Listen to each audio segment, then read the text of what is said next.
baptisan yang benar itu baptisan yang mana sih gitu? Apakah baptisan percik ataukah baptisan selam?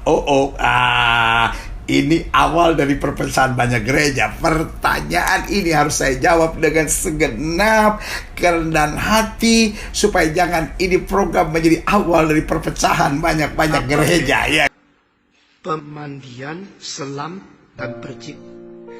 Saudara-saudara di Indonesia, banyak orang kira cuma selam itu yang menurut Alkitab.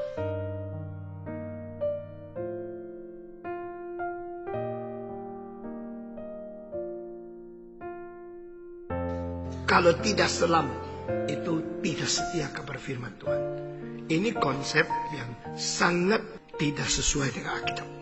Karena pertama orang melakukan permandian itu adalah Yohanes Pembaptis. Dan Yohanes Pembaptis adalah anak keluarga imam.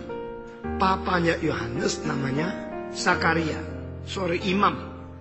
Dan menurut kitab suci, imam hanya bisa menjadi imam setelah umur 30. Waktu umur 30 menjadi imam harus dilantik melalui baptisan.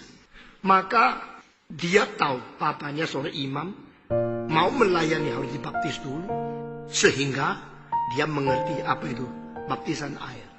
Dan pelantikan untuk imam itu adalah dituangkan air dari kepala, bukan dicelupkan manusia ke dalam air di bawah. Saudara membaca sendiri di dalam Taurat Musa, pelantikan imam itu tuang air dari atas lalu turun ke bawah. Karena apa? Karena ini adalah semacam lambang Roh Kudus turun kepada manusia. I will pour down my spirit on you, my people. Allah akan mengirim Roh Kudus, dituangkan, diurapi kepada manusia. Roh Kudus dari mana?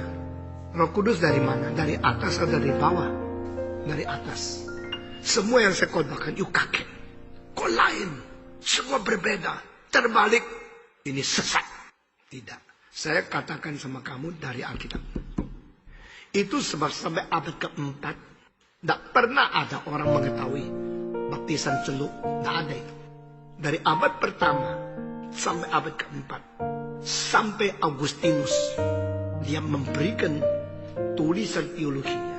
Dia mengucap tentang membaptiskan anak. Kenapa anak dibaptis? Kenapa ini dia menganggap satu hal yang penting? Karena dia mengaku anak bayi dilahirkan sudah ada turunan dosa asal. Di dalam 6 bukti oleh karya Augustinus, salah satu sebab kita membaptiskan anak, karena anak itu dilahirkan dia dosa, maka perlu dibersihkan. Nah, saudara yang tidak mau baca, tidak mau ngerti, pokoknya comot-comot Alkitab, bikin doktrin sendiri. Doktrin tidak penting. Lalu yang kau dirikan bukan doktrin, itu kan doktrin. Lalu engkau ini Alkitab. Orang menyetujui selam 3 hal. Pertama, Yesus diselam. Kedua, selam baru bisa membuktikan mati beserta Kristus, kubur beserta Kristus, bangkit beserta Kristus. Masuk dalam air, lalu dikuburkan, lalu bangkit pula, lalu keluar dari kematian. Bukankah ini Alkitab? Saya tahu. Itu dari 4 Injil mengatakan Yesus keluar dari air. Berarti selam dong. Lalu sesuai dengan kematian kebangkitan Yesus, selam dong. Dikuburkan dan bangkit. Ketiga, istilah baptizo di dalam bahasa Greka itu artinya selam. Makanya orang mengatakan harus diselam. Bagus sesuai Alkitab. 3-tiganya salah. Kenapa? Pertama, Yesus keluar dari air.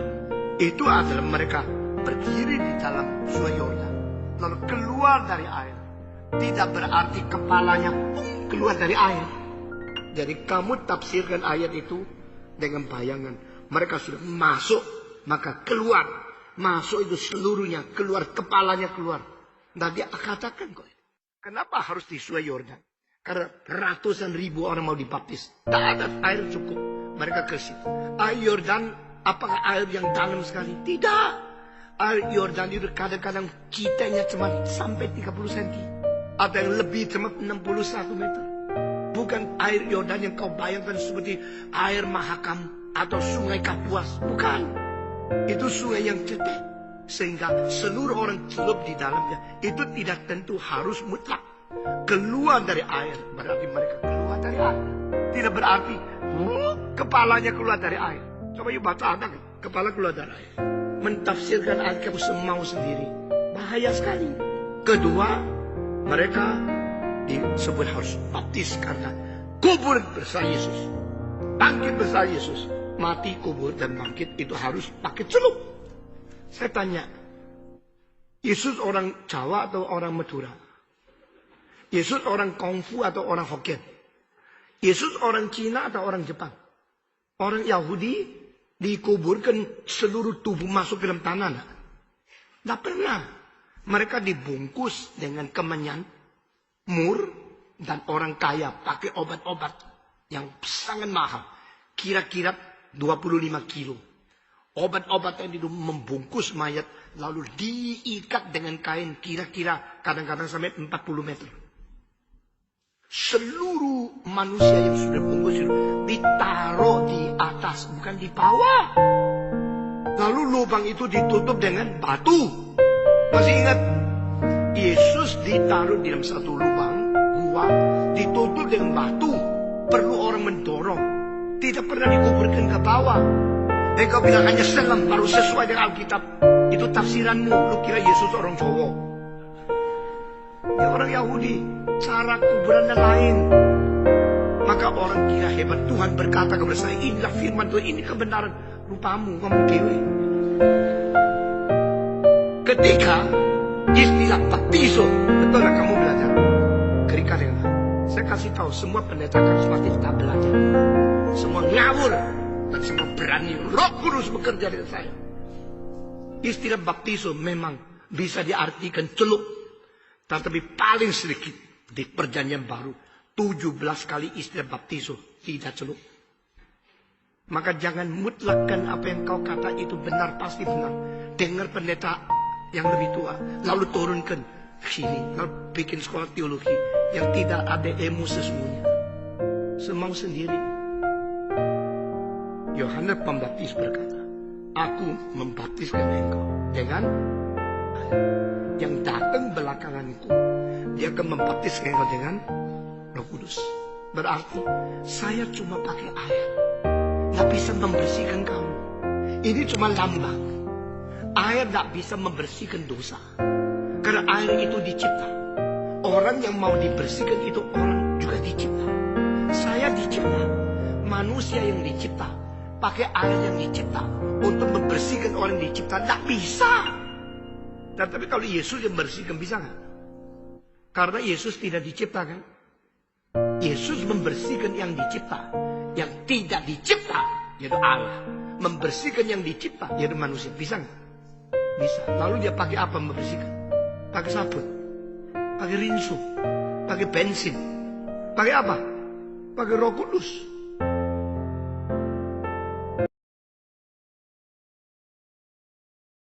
Baptisan dalam bahasa Yunaninya adalah baptis, ya kan?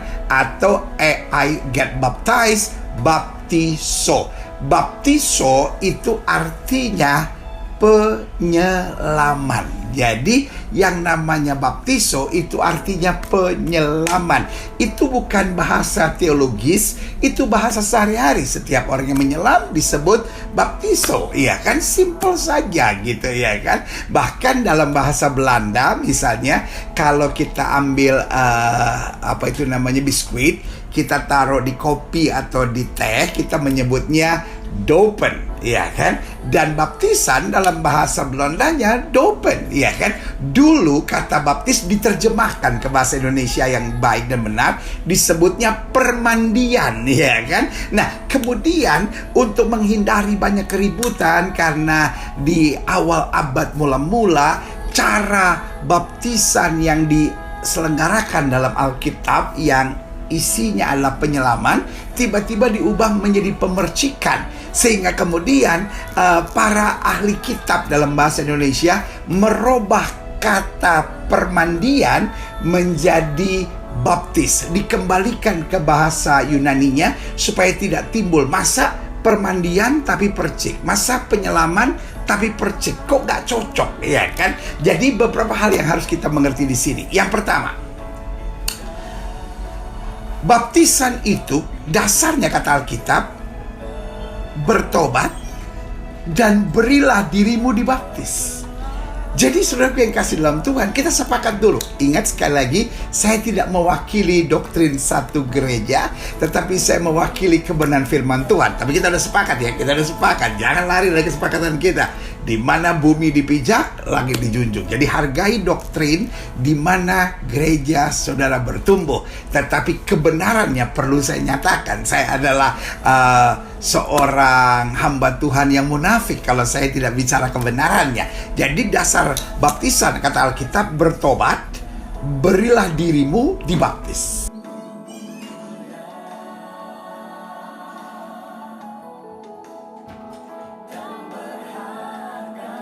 Dulu kata baptis diterjemahkan ke bahasa Indonesia yang baik dan benar, disebutnya permandian, ya kan? Nah, kemudian untuk menghindari banyak keributan karena di awal abad mula-mula cara baptisan yang diselenggarakan dalam Alkitab yang isinya adalah penyelaman, tiba-tiba diubah menjadi pemercikan. Sehingga kemudian para ahli kitab dalam bahasa Indonesia merubah kata permandian menjadi baptis, dikembalikan ke bahasa Yunaninya supaya tidak timbul masa permandian tapi percik, masa penyelaman tapi percik. Kok gak cocok, ya kan?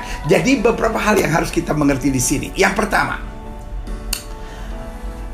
baptisan itu dasarnya kata Alkitab, bertobat dan berilah dirimu dibaptis. Jadi yang pertama harus bertobat, yang kedua memberi diri, dan yang ketiga dibaptis atau diselamkan, terjemahan aslinya, ya kan, dipermandikan. Kenapa kita harus ada di bawah air? Karena itu adalah lambang mati bersama dengan Kristus. Sebagian berkata, ya itu kan cuma lambang. Saya mau tanya sama saudara, kalau itu lambang, haruskah lambang itu benar? Kalau itu lambang, lambangnya pun harus benar. Contoh, saya orang Kristen, lambang saya salib, iya kan? Itu lambang yang betul. Tapi kalau lambang saya taruh korpri, saya bilang aja cuma lambang, oh lain lagi. Korpri itu Korps Pegawai Republik Indonesia, lain lagi. Jadi dari sini saya mau ingatkan, kalau lambangnya adalah baptisan, mati bersama dengan Kristus, gak bisa hanya dipercikkan, harus betul-betul tenggelam, ya kan? Supaya kita keluar dari air. Ingat, waktu Yesus dibaptiskan, kata Alkitab keluar dari air. Kalau Yesus saja diselamkan, kenapa kita punya ide-ide yang aneh-aneh kalau saya bilang? Kenapa harus dipercikan? Kenapa kita nggak ikut saja seperti Kristus? Kita sama-sama diselamkan, lalu kita bangkit dalam kemuliaan bersama dengan Kristus. Bukankah suara Tuhan melalui burung merpati berkata, inilah anak yang kukasihi, kepadanya lah aku berkenan. Bukankah Yohanes Pembaptis waktu Yesus mau dibaptiskan berkata, jangan engkau yang dibaptiskan, aku yang dibaptiskan. Lalu kemudian Yesus menjawab apa? Kita harus melakukannya untuk menggenapkan seluruh kehendak Allah. Berarti baptisan yang benar adalah kehendak Allah.